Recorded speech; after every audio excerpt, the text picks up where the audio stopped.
Oh, and I think we might be live. We are live, and hello and welcome. It always gets me every single time. You sit and wait and wait and wait, and all of a sudden the big red thing that you should notice comes up. So I'm Dale, this is Wendy, and we are the Soul Writers Lounge, which is part of the Healing Book Project, and we talk about journaling, writing, and healing.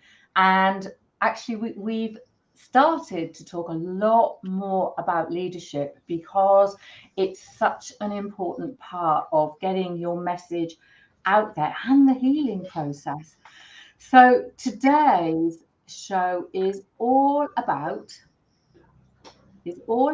powerful reasons to invest in yourself. So we're going to explore, we're going to take one each, and we're going to explore these really, really powerful reasons why you need to, or why you should consider investing in yourself. But before we do that, I want to talk about the dark side of investing. Now, I'm not alone in going through any of these things. And I wanted or both of us wanted to bring these up because these are things that either we'll have done or we'll have noticed clients doing. And let's face it, we are all human. And when it comes to money, oh my goodness me, don't we all have a very strange money story? So, and yes, we'll talk about money stories another time, but it's absolutely fascinating what happens when it comes to investing. So, one of the things that often happens is people get buyer's remorse. So, they'll purchase something, they have gone through all the reasons why they wanted it, and then they go, oh no, we should have done that. I can't afford it. Why did I do that? And then this whole raft of script of stuff goes on, and it's really interesting. When I buy something, so if I buy a new computer, I have like a model of buying. So I do all sorts of stuff. I look at the price, panic, I sleep on it, I go through this whole justification process. I give myself all these reasons why. I tell everybody why I'm going to buy it and what it's going to give me and what the benefits are. So I do this whole thing, and then I buy it, and then my heart goes, and then I go, oh, it's very nice. I like my new computer. And I just did it on the weekend. I went out and bought some new clothes. I in a panic. What am I going to do with those new clothes? I live in the middle of nowhere. So it happens all the time with all kinds of things. So the first thing that happens is you get that thing called buyer's remorse. Wendy, jump in anytime you like. If any of this resonates with you, or if you've got any points, just leap on in. So then there's that thing where you buy it, you feel really comfortable about the person you bought. And then what happens is it's complete and utter rubbish. It doesn't deliver. You really don't get value for your money. So one of my things is I have to have value for money. I have to really feel that I've spent my hard-earned cash, and oh my goodness me, I'm going to get such great value. So two things that come to mind here. I spent some money with a PR person who delivered nothing in the entire year, and then promised me that kept promising me that they would, and then they were going to give me my money back, and then they got horrible. I offered them a payment plan, and in the end, I just thought I'm gonna write the money off. I was really, really upset about it because the person hadn't delivered, and I did go through that period of being scared to ask for my money back. Now, another thing I did is I invested a lot of money in a coaching program that absolutely didn't deliver. I wasn't alone in feeling this. And yeah, I had buyer's remorse, but I wrote it off. It was like, well, I've done it. That was very foolish of me. And I did the whole thing. Never would, and never ever. In fact, I think 10 of us blocked the person, never to talk to them again. But that's another story. Now, this is a big one, Wendy, and you're the trauma expert. People go back into their trauma, and actually it's quite frightening, and they become what I would call a trauma queen. So it's like being a drama queen, but it's the drama and the trauma all come together. So what people tend to do is they'll abuse the people who have paid you. They procrastinate. They don't do the work, and they don't hit the deadlines. So they're just some of the things that I've noticed. Wendy, what about you? Is there anything you want to add to that, or should we just leave it? Yeah, I think what's really interesting here for me is the dark side is predominantly focused around money. And yeah. I think, you've just mentioned the word trauma. When we get into this mindset, should I buy it? Shouldn't I buy it? Oh, I've bought it. I regret buying it. Oh, I've spent too much money. This is all money trauma related. And it's really about, for us as coaches and mentors, to help people to learn to take personal responsibility for owning their own shit. Because this is ultimately a lot of shit that someone is experiencing and regurgitating. Because our role is to help people to stretch, to become more than, to move past this fear of the panic of, oh, I wish I hadn't done that. But a good coach and mentor will facilitate that piece. They won't get freaked out by it. They won't get annoyed by it. They will see it for exactly what it is, that something is playing out for the individual. But that's why we're here. We're here to help people to stretch and to grow into. So while we get focused in on money, there are so many other things to consider, which we're going to take a look at in a minute once we've introduced ourselves. But this is a lot of trauma that's coming up here. And also that sense of people thinking, do I have the capacity to bring in the money? Can I make more sales? Can I cover the commitment it is that I've made? So there's another self-belief piece in there about, can I actually honor this and do what it is that I said I'm going to do? So for me, it's really about people taking personal responsibility for their own drama around money, because the dark side is really the shadow side of your personality and the trauma it is that you've experienced.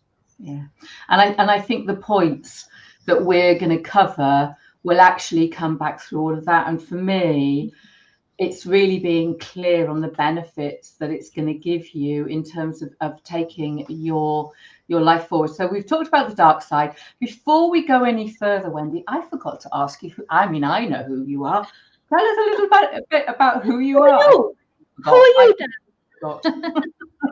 I was like so focused on what we were going to do today. It's so interesting. I was like, oh, who cares who we are? Please introduce yourself. Okay. I mean, it's good for people to know, because not everyone's familiar with who we are. Our audience know. Other people jumping on the video are like, who are you? What are you about? What do you do? Yeah, who are you? So, Wendy, who are you? Wendy. So I'm the other half of Dale, I like to say, the little mini me. I'm also the author of the book Be More Wolf. Yay! This is actually the first time I've seen it in print, hence the reason why I'm showing it, because I'm quite excited about it. It has changed branding now, but yeah, it's nice to actually finally have it in my hand. So I help women to heal trauma, deep emotional scars, to break that trauma cycle and live life on their terms, and really to empower women through the Book Healing Project so they can become outstanding leaders. And as Dale mentioned earlier, we really created the Book Healing Project for female leaders to write, create and publish co-authored brilliant personal development books that impact lives and change the world and help to create a legacy for themselves. So we're really about building gorgeous collaborative leadership communities where we come together to support each other to become Amazon #1 bestsellers, which ultimately, we're going to talk about this in a bit, elevates people's authority, credibility and income in just 90 days. Over to you, Dale. I was just going to say, can you just tell everyone about how marvelous I am as well? I'm just saying, over to you, Dale. Come on. No, don't make me tell anyone who I am. Okay, so I am the other half, whichever way the pointing finger goes, of the Healing Book Project. And I would say that this is one of the most wonderful projects, things that I have ever done in my life. So I'm the author of Writing to Heal, and very soon I'm bringing out another book that's called Memoir, Write a Healing Memoir.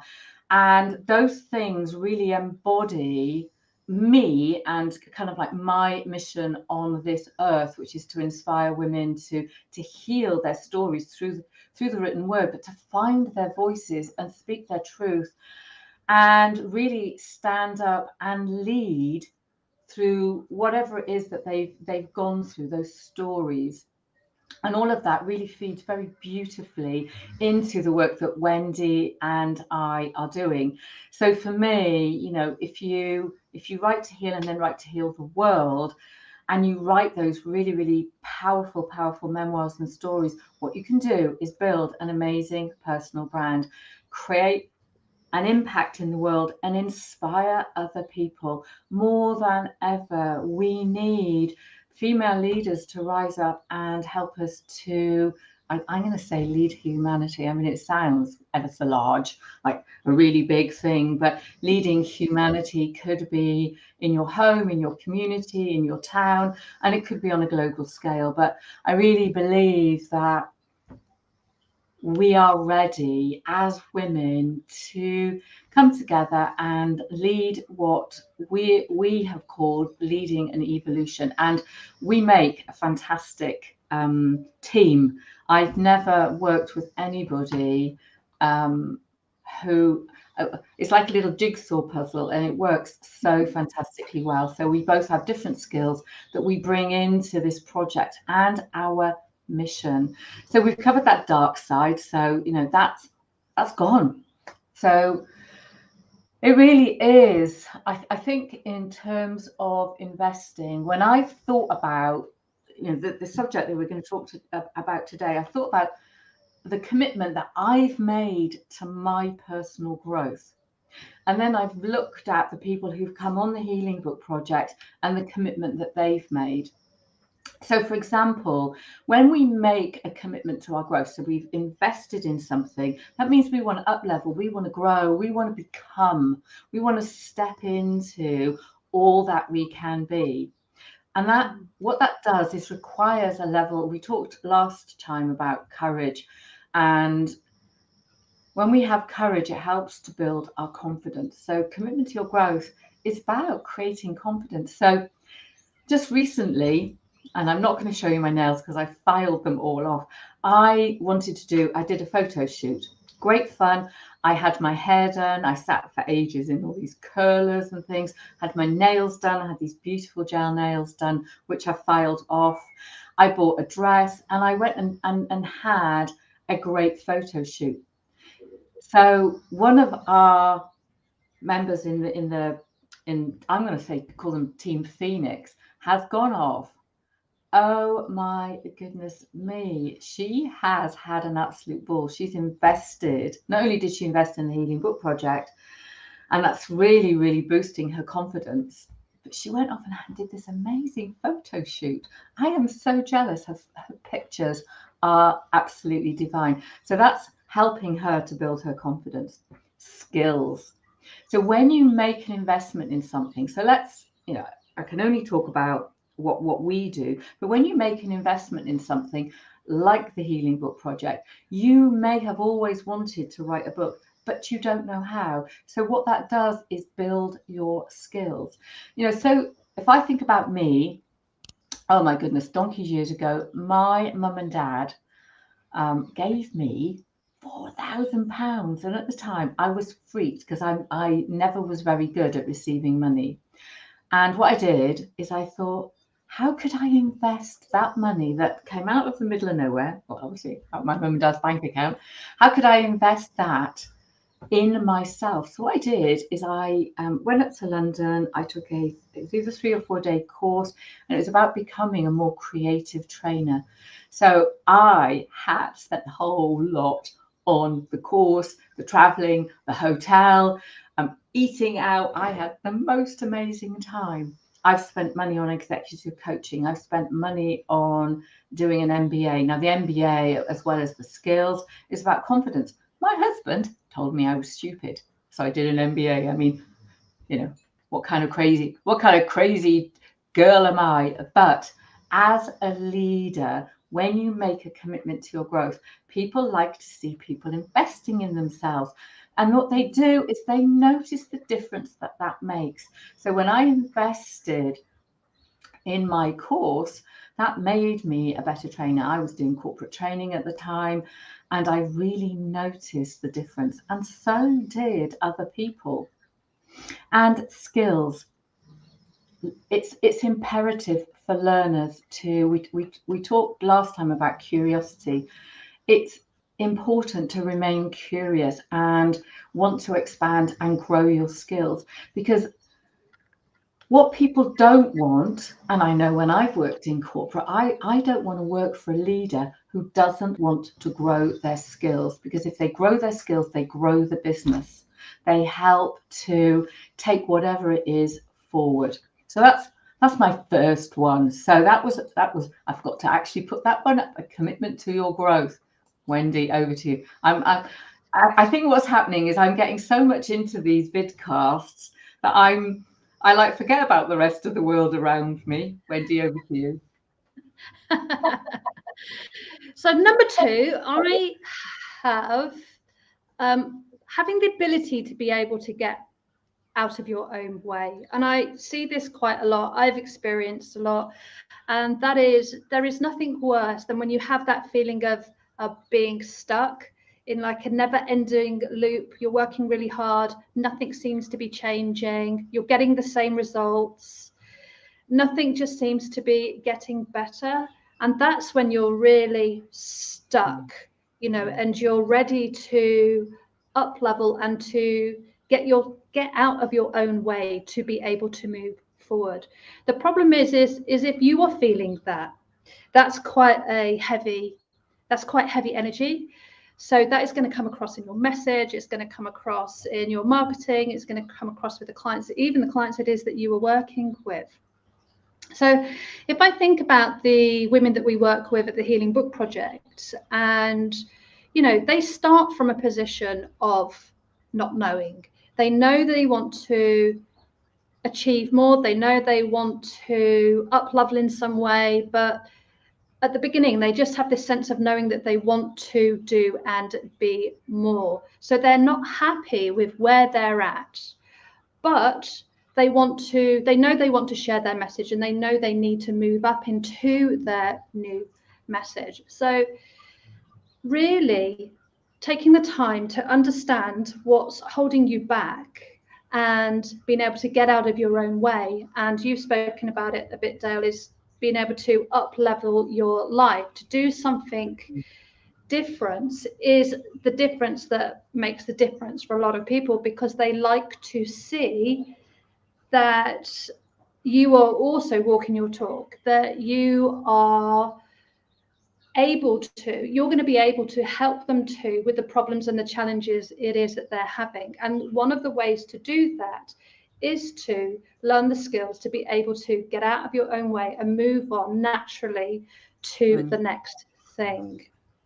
So similar, but slightly different.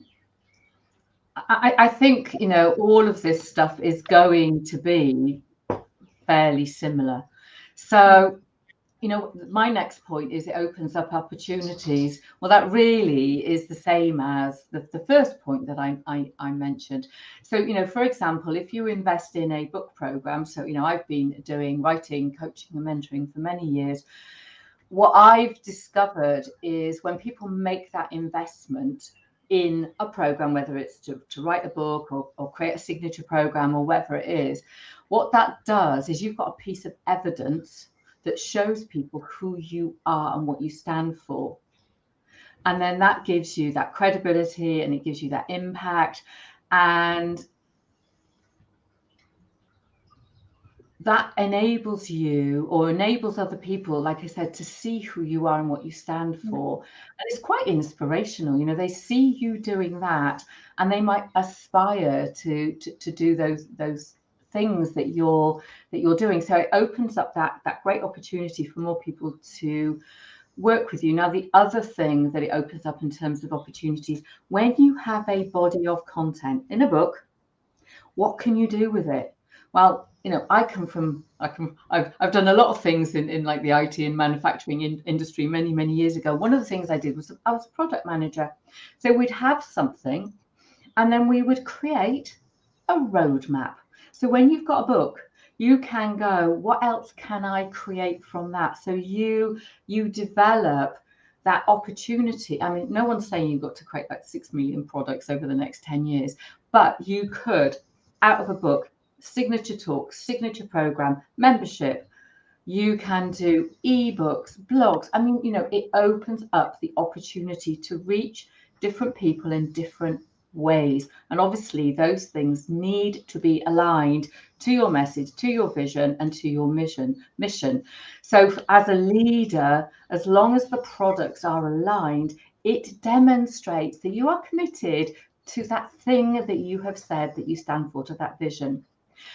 When you open up opportunities, what you're doing is those clients who then get the benefit of your skills, the added confidence, the whatever it is that you do, you take others with you.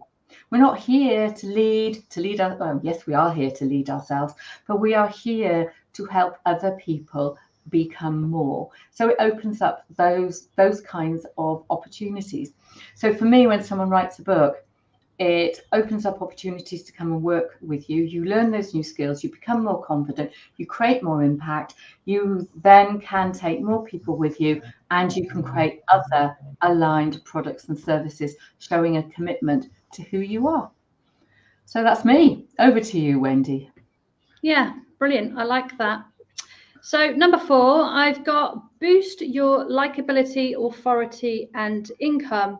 Likability, authority, and income they go hand in glove. They are absolutely connected to one another. If people don't like you, if you've got no authority and they don't trust you, it's going to be very difficult for you to be able to encourage people to come and work and to buy from you. But I think we can all be honest and say that we've been in a situation whereby we have been marketing, or we've been doing something in our business, or even maybe we're leading a team, and what we're asking people to do is just absolutely fallen on deaf ears. It's just going absolutely nowhere, and no matter what you try, nothing is happening. It's just not working. So what happens is when you step into investing in yourself, whether that is financially, whether that's energetically, however it is that you decide to invest in yourself, is going to naturally increase your likability. Once you increase your likability, you can increase your influence. Once you increase your influence, you can increase the level of income it is that you are going to make. And often people miss the likability aspect of leadership, I think, because it's a personal piece. This is the piece where you have to dig a little bit deeper to find out who you are, how you like to lead, what's getting in your way, to take yourself to up level, to go to the next stage. So if I think about one of the women specifically in the Healing Book Project, she has very cleverly been writing the book. She's been sharing how challenging it has been for her at times. That has naturally built her likability. It's built her credibility. So what she's doing now is she's launching a group program. I think it's £1,000 per head group program, which she's launching off or alongside the book, because she's using the position of that up level, because she's increased her likability, her authority, and she's increasing her income at the same time. So it's that the golden nugget piece is about learning how to become more likable, but at the same time, keeping your boundaries, knowing who you are. So it's more about stepping into your power and your strength rather than looking at external tools, mechanisms, strategies. This is much more about the internal dialogue we have with ourselves to be able to build that likability and trust factor. So that's my last one. And I mean, I obviously know who you're talking about, and I am blown away by what she writes, what she does, how she's embraced this. Oh my goodness me, people, you have to buy the book and read her story. I have been in floods of tears several times, and what she's done is I think it's that when I've read her stuff, what she's done is she's engaged with me emotionally, and that's what she does on the various, social media channels. All I can say is wow. I mean, she is an amazing leader, and she's definitely going forward to lead an evolution. Anyway, I'm like, oh my God, she's really good. Oh, look what we've birthed. I'm like, ooh. Stunned me. I mean, what an incredible woman. I mean, we're doing all of this online, and I rarely leave my mountain. I'm sure you rarely leave your island, but she's someone I want to meet everybody, but in particular, it's like stand in that energy and get her to do a drumming, and oh yeah, just wonderful. Anyway, Wendy, where are we going next? What's next? So we are going with. So our thing is obviously the Healing Book Project, and it's about helping the world to heal collaboratively. And we birth isn't quite the right word, but basically we empower women to become better leaders. So we have created a hour-long video which is focused on how to create a co-authored book. So if it's something that you're interested in, you can just subscribe for free. We'll pop the button below. I think it's probably going across the screen right now, but you can get access to it straight away. Then you can watch the video and have a think about, is that something that piques your interest and something that you're interested in? So it's free to watch. That's really the best next thing to do, I think. That's fab. Thank you, Wendy. And I think that's a wrap. A wrap. That's a wrap. So if you guys are watching this on YouTube, please remember to subscribe, hit the little bell so that you know when we are next live. And this is also live into the Soul Writers Lounge on Facebook. So anybody who's in that group, please ask your questions, connect with us. Tell us what you love. We would really, really love to get some feedback. And if you're not a member of the Soul Writers Lounge, then come and find us on Facebook. So thank you so much for watching again. And I was just about to say Dale and I, but I'm Dale. Wendy and I will see you next week with some other insights into whatever it is that is kind of current for us, and we think that you will enjoy. So take care, lots of love. Ciao, bye. Bye.